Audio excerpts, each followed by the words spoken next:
I was at that cozy little dive bar downtown when I first bumped into Alex. My friend, Jess, dragged me there after work, promising it'd be a chill night.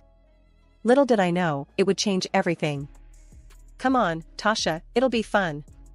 Plus, you need to get out more," Jess had insisted, her arm looped through mine as we navigated through the crowded space, filled with the hum of conversations and the occasional clink of glasses. I was scanning the room, taking in the mismatched furniture and dim lighting, when I accidentally collided with someone. "Watch where you're going," I blurted out, before even looking up. "Sorry about that," a deep, amused voice responded. It was Alex. His apology came with a grin that, despite my irritation, I found disarmingly charming. Jess, ever the social butterfly, jumped in. "Oh, hey Alex. Didn't know you hung out here too. This is my friend I've been telling you about." Alex extended his hand, still smiling. "Nice to meet you, I'm Alex. Seems like fate's got a funny way of introducing us." I shook his hand, feeling a weird mix of annoyance and curiosity. "I'm Tasha. I'm sure fate's got better things to do," I retorted, trying to match his casual demeanor. We found a table, and the night unfolded with laughter and stories. Alex worked as a manager at a car company, a job that seemed to suit his confident, easygoing nature. "You gotta roll with the punches, you know? Can't let the small stuff get you down," he said at one point, shrugging off a question about work stress. I talked about my job as a kindergarten teacher, how every day was a mix of chaos and joy. Kids are brutally honest, no filters whatsoever. "But it's refreshing, keeps you grounded," I explained. As the night wore on, I found myself drawn to Alex's straightforwardness and sense of humor. He didn't mince words, and neither did I. It was comfortable talking to him. "You two seem to hit it off," Jess teased, nudging me as Alex went to grab us another round of drinks. "I guess he's not too bad," I conceded, watching him navigate through the crowd with an ease that seemed to come naturally to him. When Alex returned, he handed me a beer, our fingers brushing slightly. "Thought you might like this one. It's my favorite." "Thanks," I said, taking a sip. It was good, actually. "So, what's a car company manager doing in a dive bar like this? Shouldn't you be at some fancy cocktail place?" Alex laughed, a genuine, hearty sound. "Nah, this is more my speed. Real people, real conversations. None of that pretentious crap." The night ended with promises to meet up again, no specifics, just a mutual understanding that we'd both like that. As Jess and I walked back to her car, she nudged me. "See?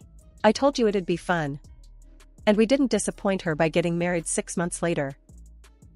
After 5 years of trying and failing to start a family, life decided to throw us another curveball.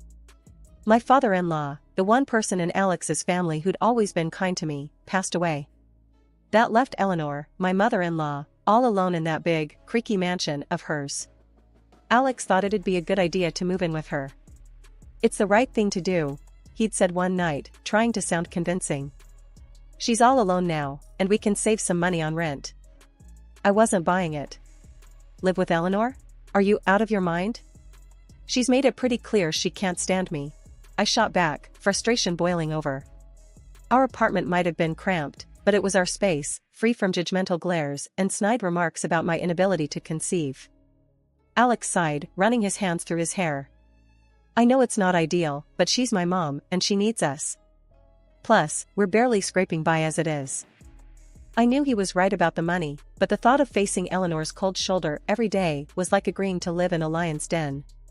"Fine," I finally agreed, but the minute she starts in on me about not having kids, I'm not holding back. The day we moved in, Eleanor greeted us with a forced smile that didn't reach her eyes. "Welcome," she said, her voice as chilly as the drafty halls of the mansion. "I suppose we'll have to make do with each other." "Thanks, Mom. We really appreciate it," Alex replied, ever the diplomat. I just nodded, not trusting myself to speak. The first few weeks were tough. Eleanor made no secret of her displeasure at having me around. "You're doing it all wrong," she'd snipe as I tried to navigate my way around the kitchen or tidy up the living room. Her words were like barbs, each one a reminder that I was an outsider in her world. One evening, as I was attempting to make dinner, Eleanor came in, watching me like a hawk. "You're cutting the vegetables too big," she commented, her voice dripping with disdain. I clenched the knife a little tighter, my patience wearing thin. Well, Eleanor, why don't you show me how it's done, then? Since you're the expert, I shot back, the words bitter on my tongue. She huffed, crossing her arms over her chest. I shouldn't have to. A proper wife would know how to do these things. That was the last straw. Look, I'm here because your son asked me to be, not because I enjoy your company. So, how about you back off and let me cook? Eleanor looked taken aback, her mouth opening and closing like a fish out of water. For a moment, I thought she might actually apologize, but then she turned on her heel and left the kitchen, muttering something about ungrateful children. A few months into our living arrangement with Eleanor, Alex hit me with a bombshell over breakfast. I've been thinking, maybe you should quit your job and stay home, he said, not meeting my eye. I almost choked on my coffee. Quit my job? Why on earth would I do that? He shuffled his feet, looking uncomfortable. Well, with Mom's health and all, we need someone to take care of her. And the house. It's a lot, and hiring a nurse plus a housekeeper? That's gonna drain us dry. I was floored. So, you want me to become what? A full-time maid and nurse? The thought of leaving my job, the kids I taught, it felt like he was asking me to give up a part of myself. It's not like that, Alex protested. It's just temporary. Until we figure something else out. I spent days mulling over it, arguing back and forth. In the end, the financial logic won out, but it felt like defeat. Fine, I'll do it. But this is temporary, right? I said, the word temporary tasting bitter. Transitioning from a kindergarten teacher to a full-time housewife was rough. I missed the chaos of the classroom, the joy of seeing a child's eyes light up when they learned something new. Instead, I found myself knee-deep in laundry, dust, and the endless task of trying to please Eleanor. At first, Eleanor seemed to take a perverse pleasure in critiquing my every move. You're not cleaning that right, she'd say, watching me struggle with the ancient vacuum cleaner that seemed to cough dust rather than collect it. Or during dinner, this chicken is dry. Didn't your mother teach you how to cook? I bit my tongue, reminding myself this was all temporary. But as the days turned into weeks, something shifted. Maybe it was the day Eleanor found me crying over a burnt casserole, or maybe she just got tired of eating poorly seasoned food, but she started to soften. Here, let me show you how to make my meatloaf, she offered one day, her voice lacking its usual sharpness. Alex always loved it as a boy. Cooking with Eleanor was a revelation. Under her guidance, I started to actually enjoy it. We found common ground in the kitchen, of all places. I even began reading to her, newspapers at first, then novels. Our conversations grew, branching out from the mundane to the personal.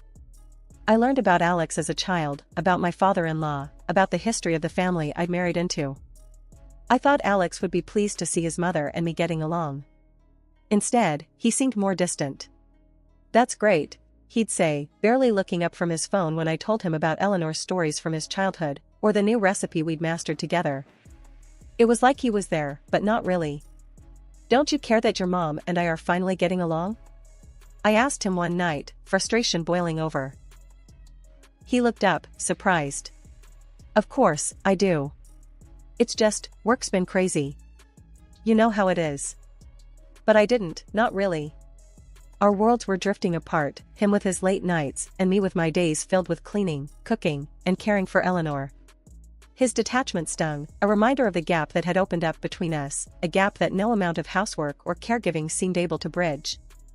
As time went on, I couldn't help but notice Alex's behavior changing. He started coming home later and later, always saying work was to blame. It's just slammed at the office, he'd tell me, barely looking up from his dinner. It wasn't just the late nights, though. He began sleeping in the spare room, claiming he didn't want to disturb me with his restless nights. Then there was Sarah, Alex's sister, who seemed to enjoy poking fun at me whenever she visited. Nice place you got here. Fits you perfectly, old and kinda sad, she'd say with a snicker, glancing around the mansion with disdain. Every time she showed up, it was like she had a sixth sense for when we were struggling the most. Mom, I need some money, she'd demand, not even a hello. And like clockwork, Eleanor would open her purse, no questions asked. Eleanor's health was on a steady decline, and one day, it hit a new low. She couldn't even get herself into the bath. She called for Sarah, who was over at the time, but all she got was a cold shoulder. "I'm not here to bathe you, Mother." "Figure it out," Sarah snapped, before storming out. Hearing the hurt in Eleanor's voice as she cried broke something in me. I found her in her room, tears streaming down her face. "I'll help you," I said softly, putting aside the years of tension between us. From that day on, our relationship took a turn I never expected. She started opening up, treating me more like a daughter than an unwanted guest. Amidst all this, Alex dropped another bombshell. He'd bought an apartment near his work. "It's easier with the late hours. Saves me the commute," he explained one evening, almost as an afterthought. Curious, I asked to see it. "Can I visit? Just to see where you're staying?" His reaction was swift and sharp. "It's just a basic place, nothing to see. Not a museum." The real kicker came from Eleanor, of all people.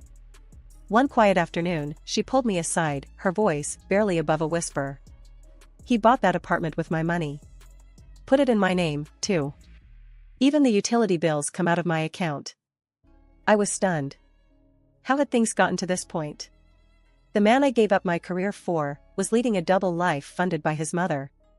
And here I was, caught in the middle of a family I was trying to fit into, now bound by secrets and lies. The mansion, once a symbol of decay and neglected history, began its transformation on a chilling morning that promised change. I had spent countless nights researching, planning, and dreaming. The thought of Sarah's mocking words spurred me on, igniting a fire within me to prove her wrong. I approached Eleanor with my proposal, armed with sketches and color swatches.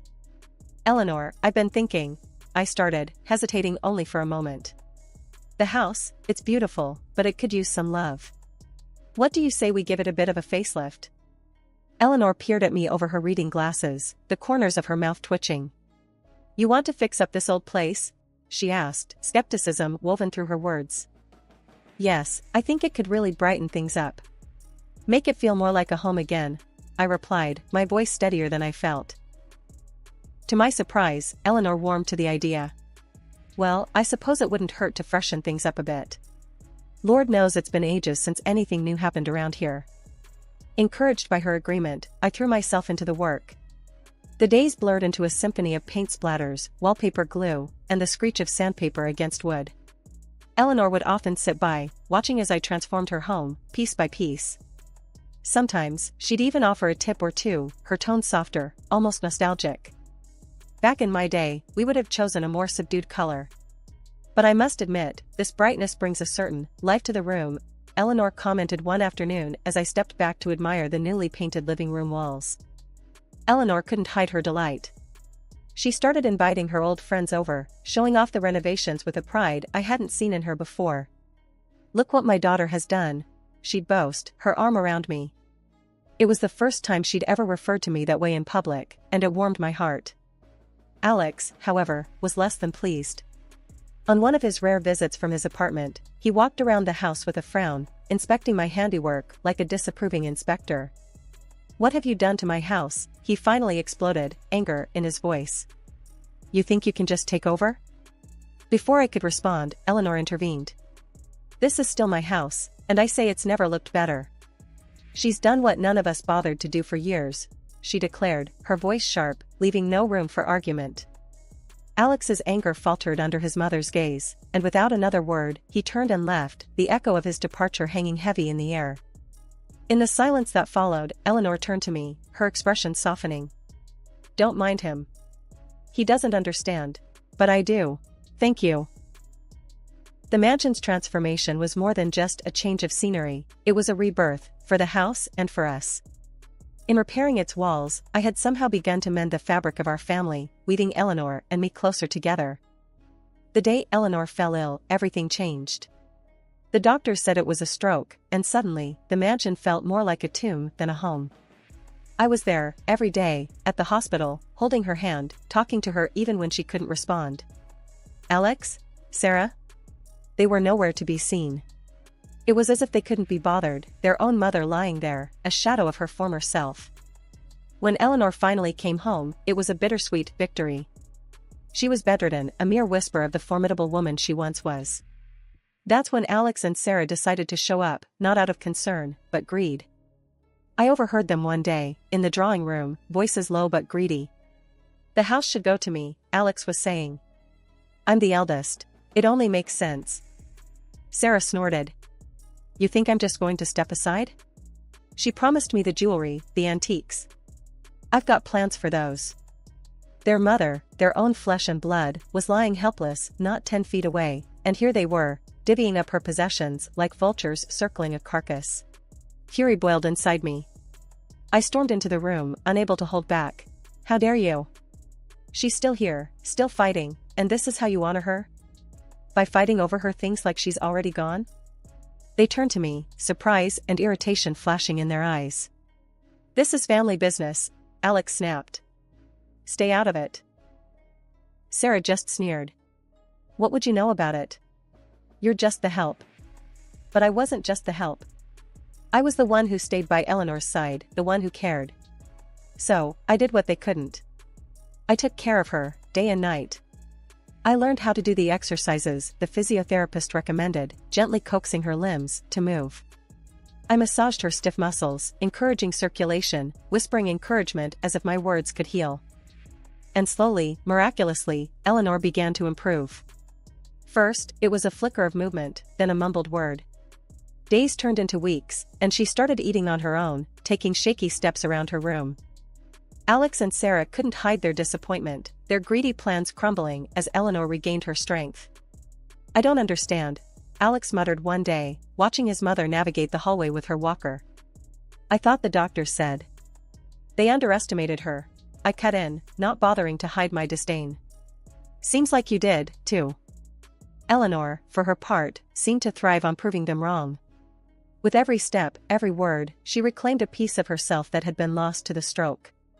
And I, who had once felt like an outsider in this family, found a sense of purpose and belonging I hadn't known I was missing. And then the unexpected happened, a second stroke, and Eleanor passed away. The day of the funeral was draped in a somber gray, the sky mourning Eleanor as much as any of us. The service had just ended, the air still thick with grief and whispered condolences, when Alex made his entrance. Not alone, but with a woman clutching his arm and 2 young children in tow. The whispers grew louder, curiosity and shock mingling in the air.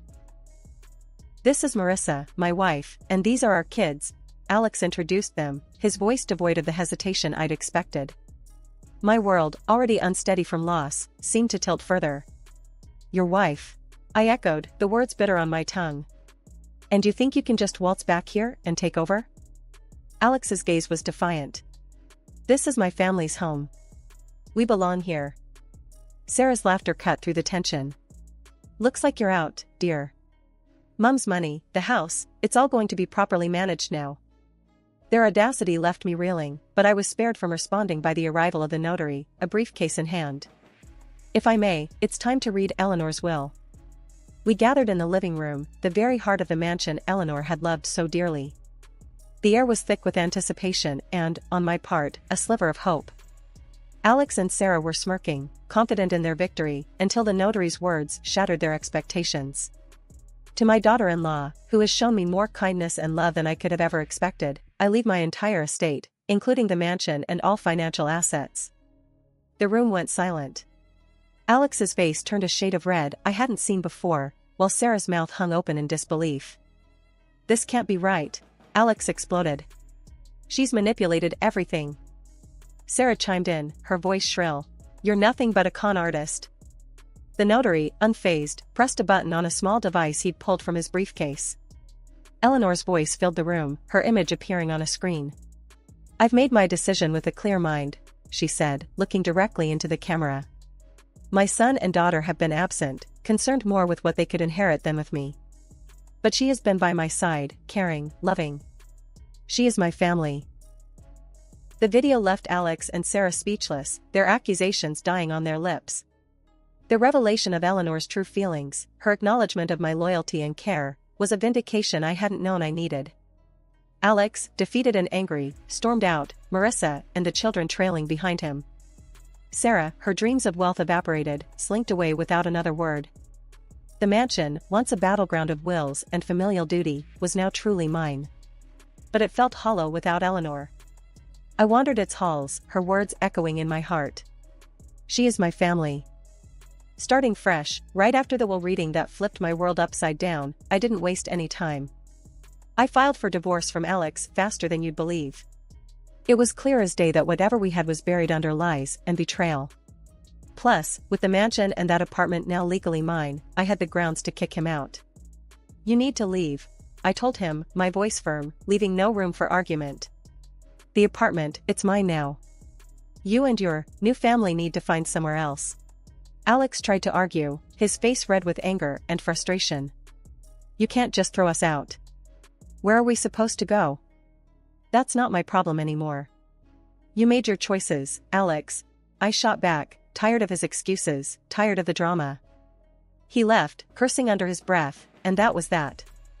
He and his second family started hopping from one rental to another. I heard through the grapevine that it wasn't going well for him, but that piece of news didn't stir anything in me anymore. Adjusting to the quiet after the storm of betrayal and legal battles was no easy feat, but I found solace in the familiar walls of the mansion, now truly mine.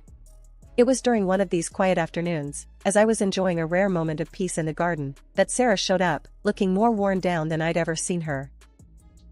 Hey, she called out, her voice lacking its usual bite. Can we talk? I stood up, brushing the dirt from my hands. Sure, Sarah. What's on your mind? She shuffled her feet, looking anywhere but at me. I'm in a bit of a bind. The debts, they're piling up, and She choked on her words, the bravado that had defined her now gone. I crossed my arms, the weight of her past actions hanging between us. You're asking me for money. It's not just for me. I've got nowhere else to turn, she admitted, finally meeting my gaze. The part of me that had endured her laughter, her scorn, wanted to turn her away. But standing there, I realized that holding on to anger would only weigh me down. Sarah, I can't help you. Not after everything. Her face fell, the last shred of hope vanishing. I get it. I was horrible to you and Mom. I just thought, maybe it's time you faced the consequences of your actions. Like I had to, I said, not unkindly. You need to figure this out on your own. She nodded, a resigned acceptance in her posture. Yeah, I guess I do. Without another word, she turned and walked away, leaving me alone with my thoughts.